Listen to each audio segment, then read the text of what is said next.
Hello everyone, welcome to one more new vlog. ಹಾಗೆ ಎಲ್ರಿಗೂ ಶಿವರಾತ್ರಿ ಹಬ್ಬದ ಹಾರ್ದಿಕ ಶುಭಾಶಯಗಳು. ಹಾಗೆ ಹ್ಯಾಪಿ ವುಮೆನ್ಸ್ ಡೇ. ನಂಗೆ ಆಫೀಸ್ ಇದ್ದಿದ್ದರಿಂದ ನಾನು ಪೂಜೆಗೆ ರಸಾಯನ ಹಾಗೆ ಗೋಡಂಬಿ ದ್ರಾಕ್ಷಿ ಕಲ್ಸಕ್ಕೆ ಮತ್ತು ತಂಬಲನ್ನ ಪೂಜೆಗಿಟ್ಟೆ. 3 ಥರ ಇಡೋಣ ಅಂತ ಹೇಳಿಬಿಟ್ಟು ತಂಬಿಟ್ಟೇನು ಮಾಡಿರಲಿಲ್ಲ.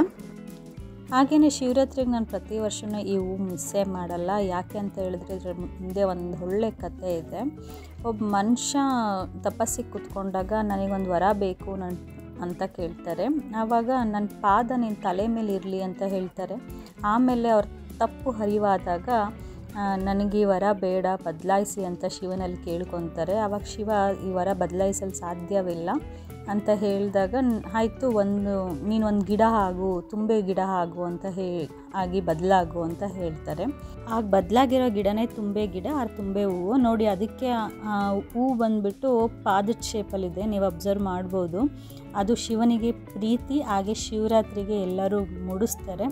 ಸೊ ಇದೊಂದು ನನ್ನ ಚಿಕ್ಕ ರಂಗೋಲಿ. ಹಾಗೆಯೇ ಪುಟ್ಟದಾಗಿ ಪೂಜೆ ಮಾಡ್ಕೊಂಡಿದ್ದೆ, ಚೆನ್ನಾಗಿ ಬಂದಿರಲಿಲ್ಲ. ಕುತ್ಕೊಂಡು ಯಾವ್ಯಾವ ಶೇಪಲ್ಲಿ ಮಾಡಿ ಅರ್ಜೆಂಟಾಗಿ ಮಾಡಿದ್ದೆ. ಸೊ ಇದಾಗಿತ್ತು ನಮ್ಮನೆ ಪೂಜೆ ವ್ಲಾಗ್. ಹಾಗೆ ಮನೇಲಿ ಪೂಜೆ ಎಲ್ಲ ಮುಗಿಸ್ಕೊಂಡು ಸ್ವಲ್ಪನೇ ಲೇಟಾಗಿತ್ತು, ಆದರೂ ಪರವಾಗಿಲ್ಲ, ಆಫೀಸ್ಗೆ ಹೋಗಬೇಕಲ್ಲ ಅಂದ್ಬಿಟ್ಟು ಆಫೀಸ್ಗೆ ಹೋದ್ವಿ. ಇವತ್ತು ವುಮೆನ್ಸ್ ಡೇ ಸೆಲೆಬ್ರೇಷನ್ ಇತ್ತು. ಸೊ ಹಾಗಾಗಿ ಎಲ್ರಿಗೂ ಗಿಫ್ಟ್ ಕೊಟ್ಟರು, ನಮ್ಮ CEO ವಿಶ್ ಮಾಡಿದ್ರು. So thank you so much ಅಂತ ಹೇಳ್ತೀನಿ. ಸೊ ಗಿಫ್ಟ್ ತುಂಬಾ ಚೆನ್ನಾಗಿತ್ತು. ಗ್ಲಾಸ್ ಐಟಮ್ಸು, ಹೆಣ್ಮಕ್ಳಿಗೆ ಡ್ರೆಸ್ಗಳು ಕೊಡಿಸಿದ್ರು ಅಷ್ಟು ಖುಷಿಯಾಗಲ್ವೇನೋ, ಕಿಚನ್ ಐಟಮ್ಸ್ ಕೊಡಿಸ್ಬಿಟ್ರೆ ಎಲ್ರಿಗೂ ಖುಷಿಯಾಗೋಗ್ಬಿಡುತ್ತೆ.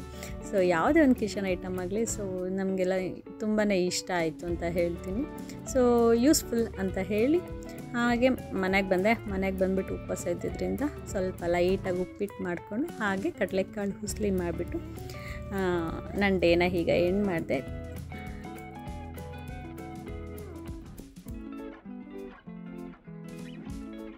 ನೆಕ್ಸ್ಟ್ ಡೇ ಗಿಣ್ಣು ಮಾಡಿದ್ದೀನಿ. ಗಿಣ್ಣು ಆವಾಗ ಕರು ಹಾಕಿದ್ದ ಹಾಲನ್ನ ತೊಗೊಳ್ಳಿ. ಕೆಲವರು 2-3 ದಿನ ಆದಮೇಲೆ ತೊಗೋತಾರೆ, ಬಟ್ ನಾವು ಅದನ್ನು ತೊಗೊಂಡು ಯೂಸ್ ಮಾಡಲ್ಲ. ಸೊ ಹಾಗಾಗಿ ಆವಾಗ ಕರೆದಿದ್ದ ಹಾಲನ್ನೇ ತೊಗೊಂಡು ಮಾಡ್ಕೋತೀವಿ. ಅರ್ಧ ಲೀಟ್ರ್ ಹಾಲಿಗೆ ಒಂದು ಸಣ್ಣ ಕಪ್ಪು ಫುಲ್ಲಷ್ಟು ಗಿಣ್ಣು ತೊಗೊಂಡಿದ್ದೀನಿ. 1 ಉಂಡೆ ಬೆಲ್ಲ ತೊಗೊಂಡಿದ್ದೀನಿ. 4ರಿಂದ 5 ಏಲಕ್ಕಿ ತೊಗೊಂಡಿದ್ದೀನಿ. 4 ಐಟಮು ಯಾವ ಪ್ರೊಸೆಸಲ್ಲಿ ಮಾಡ್ತೀನಿ ಅಂತ ನೋಡ್ಕೊಬನ್ನಿ.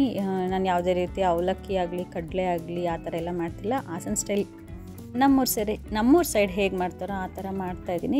ಬೆಲ್ಲನ ಆ ಥರ ಸಣ್ಣಗೆ ಚಾಕುಲಿ ಪೇಷನ್ಸ್ ಇತ್ತು ಅಂದರೆ ಮಾಡ್ಕೊಳ್ಳಿ, ಇಲ್ಲ ಅಂತ ಅಂದರೆ ಒಂದು ಕವರ್ಗೆ ಹಾಕ್ಬಿಟ್ಟು ಆ ಬೆಲ್ಲ ಇಟ್ಕೊಂಡು ಒಂದು ಕಲ್ಲು ತೊಗೊಂಡು ಜಜ್ಜಿಬಿಟ್ಟು ಸಣ್ಣಗೆ ಪುಡಿ ಮಾಡ್ಕೊಳ್ಳಿ. ಮಿಕ್ಸಿಲೆಲ್ಲ ಹಾಕಕ್ಕೆ ಹೋಗ್ಬಿಡಿ, ಯಾಕೆಂದರೆ ಬ್ಲೇಡ್ ಹಾಳಾಗೋಗುತ್ತೆ. ಸೊ ಆ ಥರ ಸಣ್ಣಗೆ ಇದು ಮಾಡಿಕೊಂಡು, ಸೊ ನನಗೆ ಆ ಥರ ಚಾಕುಲಿ ಸಣ್ಣ ಪುಡಿ ಮಾಡೋಕ್ಕಾಗ್ತಿಲ್ಲ. ಸೊ ಅದಕ್ಕೆ ಈ ಥರ ಒಂದು ಕವರ್ಗೆ ಹಾಕ್ಕೊಂಡು ಒಂದು ಕಲ್ಲು ತೊಗೊಂಡು ಆ ಥರ ಸಣ್ಣಕ್ಕೆ ಪುಡಿ ಮಾಡ್ಕೊತಾ ಇದ್ದೀನಿ, ಕುಟ್ಕೊಬಿಟ್ಟು. ಆಮೇಲೆ ಅದನ್ನು ಸಣ್ಣಗೆ ಪುಡಿ ಮಾಡಿದ್ರೆ ಆಮೇಲೆ ಎಲ್ಲ ಹಾಲಿಗೆ ಹಾಕ್ಬಿಟ್ಟು ಒಂದು ಸತಿ ಮಿಕ್ಸ್ ಮಾಡ್ಕೋಬೋದು. ತುಂಬ ಈಸಿ ಆಗುತ್ತೆ. ಸೊ ಅದಕ್ಕೆ ಈ ವೇಯಲ್ಲಿ ಟ್ರೈ ಮಾಡಿ ಒಂದು ಸರಿ.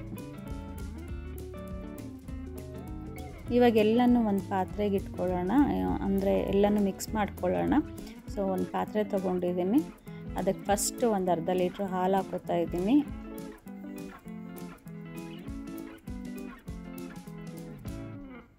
ಹಾಲು ಹಾಕ್ಕೊಂಡಾದ್ಮೇಲೆ ಗೀಬಾಲ್ ಹಾಕೋತಾ ಇದ್ದೀನಿ. ನಿಮ್ಮ ಸೈಡ್ ಏನಂತಾರೆ ಅಂದ್ಬಿಟ್ಟು ಕಮೆಂಟ್ ಮಾಡಿ. ನಮ್ಮ ಸೈಡೆಲ್ಲ ಗೀಬಾಲ್ ಅಂತ ಹೇಳ್ತಾರೆ ಅದನ್ನು. ಆಫ್ಟರ್ ಕಂಪ್ಲೀಷನ್ನೇ ಅದನ್ನು ಗಿಣ್ಣು ಅಂತ ಹೇಳೋದು. ಸೊ ಆ ಹಾಲನ್ನ ಗೀಬಾಲ್ ಅಂತ ಹೇಳ್ತಾರೆ. ಸೊ 4ರಿಂದ 5 ಏಲಕ್ಕಿ ಹಾಗೆ ಬೆಲ್ಲ ಸ್ವಲ್ಪನೇ ಹಾಕ್ಕೊಂಡ್ಬಿಟ್ಟು ಚೆನ್ನಾಗಿ ಸ್ಟಿರ್ ಮಾಡ್ಕೊಳ್ಳಿ. ಸೊ ಅದು ನೋಡಿ, ಅದಕ್ಕೆ ಕಲ್ ಥರ ಇನ್ನೂ ಸ್ವಲ್ಪ ಇದೆಯಲ್ಲ, ಸೊ ಅದೆಲ್ಲ ಕರಗಬೇಕು. ಅದರಲ್ಲಿ ಸ್ವಲ್ಪನೇ ಹಾಕ್ಕೊಂಡ್ಬಿಟ್ಟು ಮಿಕ್ಸ್ ಮಾಡ್ಕೊಳ್ಳಿ. ಪೂರ್ತಿ ಕರಗಿದ್ಮೇಲೆ ನಾನು ಪೂರ್ತಿನೇ ಹಾಕ್ಕೊಂಡೆ, ಸ್ವಲ್ಪ ಸ್ವೀಟ್ನೆಸ್ ಇರಲಿ ಅಂತ ಹೇಳ್ಬಿಟ್ಟು. ನಮ್ಮ ಸೈಡ್ ಇದನ್ನು ಅಕ್ಕಿ ರೊಟ್ಟಿ ಜೊತೆ ತಿಂತಾರೆ. ನಿಮ್ಮ ಸೈಡ್ ಹೇಗೆ ತಿಂತಾರೆ, ಯಾವುದ್ರಲ್ಲಿ ತಿಂತಾರೆ ಅಂತ ಹೇಳಿ. ಸೊ ಹಾಗೆ ಕುಕ್ಕರ್ ಇಟ್ಕೊಂಡೆ. ಸ್ವಲ್ಪ ನಿಮಗೆ ಇಡ್ಲಿ ಪಾತ್ರೆ ಇದ್ದರೆ ಇಡ್ಲಿ ಪಾತ್ರೆಯಲ್ಲೇ ಇಟ್ಕೊಳ್ಳಿ. ನನಗೆ ಇಡ್ಲಿ ಪಾತ್ರೆ ತೆಗೆದು ಮೇಲಿಟ್ಟಿದ್ದೆ. ಸೊ ಅದಕ್ಕೆ ಈ ಹುಣಸೆಹಣ್ಣು ಹಾಕೋತೀನಿ, ಯಾಕೆ ಅಂದರೆ ಪಾತ್ರೆ ಕಪ್ಪಾಗಬಾರ್ದು ಕೆಳಗೆ ಅಂತ ಹೇಳಿಬಿಟ್ಟು. ಆ ಥರ ಇಟ್ಕೊಂಡು ಒಂದು ಪಾತ್ರೆ ಇಟ್ಕೊಂಡು ಪ್ಲೇಟ್ ಮುಚ್ಚಿ ಇದನ್ನು ವಿಷಲೆಲ್ಲ ಹಾಕಿಸ್ಬಾರ್ದು. ಒಂದು ಗ್ಲಾಸ್ ಇಟ್ಬಿಡ್ತೀನಿ ಅದ್ರ ಮೇಲೆ. ಸೊ 10 ಮಿನಿಟ್ಸ್ಗೆ ಒಂದ್ಸರಿ ಚೆಕ್ ಮಾಡ್ತೀನಿ. 20 ಮಿನಿಟ್ಸ್ ಸಾಕು. 10 ಮಿನಿಟ್ಸ್ ಆದಮೇಲೆ ಈ ಥರ ನೋಡಿ ಈ ಥರ ಆಗಿದೆ. ಇನ್ನೂ ಬೇಯ್ತಾ ಇರಬೇಕಾದ್ರೇ ಆ ಥರ ನೋಡ್ತೀನಿ, ಯಾಕೆ ಅಂತಂದರೆ ಆ ಚಾಕುಗೆ ಅಂಟ್ಕೊಳ್ಳಿಲ್ಲ ಅಂದರೆ ಬೆಂದಿದೆ ಅಂತ ಹೇಳಿಬಿಟ್ಟು. ಸೊ ಇನ್ನೊಂದು 5-10 ಮಿನಿಟ್ಸ್ ಬಿಟ್ಬಿಟ್ಟು ನಾನು ಆಫ್ ಮಾಡಿದೆ. ನೋಡಿ ಆ ಥರ ಯಾವುದೇ ಹಾಲು ಅಂಟ್ಕೋತಾ ಇಲ್ಲ ಚಾಕುಗೆ. ನೀವು ಈ ಟಿಪ್ಸ್ನ ಯೂಸ್ ಮಾಡಿ.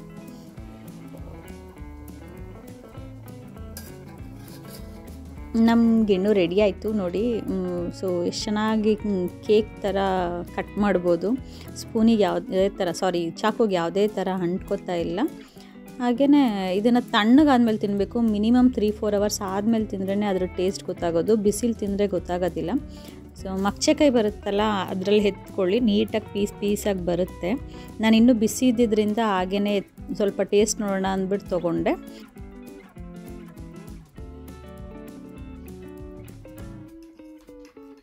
ಅಪ್ಪು, ಟೇಸ್ಟ್ ಹೇಗಿದೆ?